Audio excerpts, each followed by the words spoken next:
Hello factorisation example 2.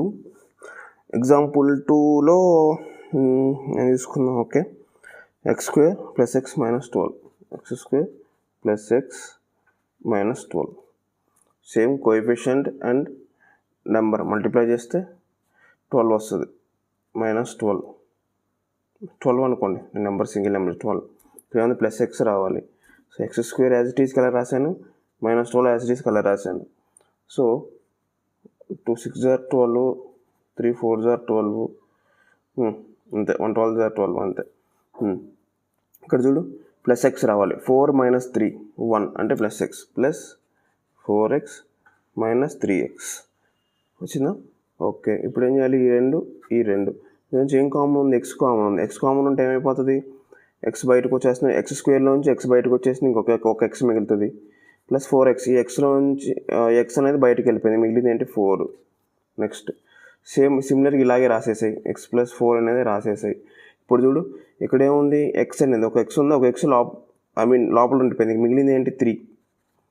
ఇంకా minus ఎందుకు? ఈ రెండిట్లో మైనస్ ఉంది కాబట్టి ఇక్కడ మైనస్ పెట్టేస్తాను. So -3 into X minus 3x minus 3 plus 4 minus into plus minus 3 4 12. X plus 4 common తీసేసాం, మిగిలింది ఏంటి? X minus 3.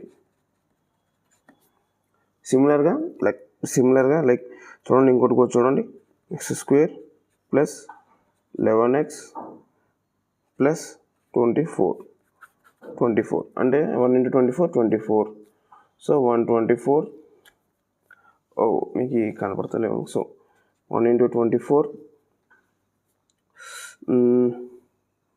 2 into 12, 3 into 3 8 24, 4 6 24, 5 tables అంతే రివర్స్. ఇప్పుడు చూడు 11x రావాలి. సో 6 ప్లస్ 4 10, 8 ప్లస్ 3 11, ఇది వర్కౌట్ అవుతుంది. So X square plus 8x plus 3x plus 24. ఈ రెండిట్లో ఎక్స్ కామన్ ఉంది, ఎక్స్ తీసేసాను, స్క్వేర్లో నుంచి ఒక ఎక్స్ మిగులుతుంది, ప్లస్ 8, ఒక ఎక్స్ బయటకు పోయింది. సిమిలర్గా ఇలాగే వేసేసుకో, అన్ని ప్లస్ ఉన్నాయి కాబట్టి ప్లస్, ఒక ఎక్స్ అనేది లోపల ఉండిపోయింది, ఇంకేం మిగులుతుంది? 3 into X 3x, 3 into 8 24. So X plus 8 common తీసేస్తే మిగిలింది ఎక్స్ ప్లస్ 3. ఫ్యాక్టరైజేషన్ ఇలా చేయాలి.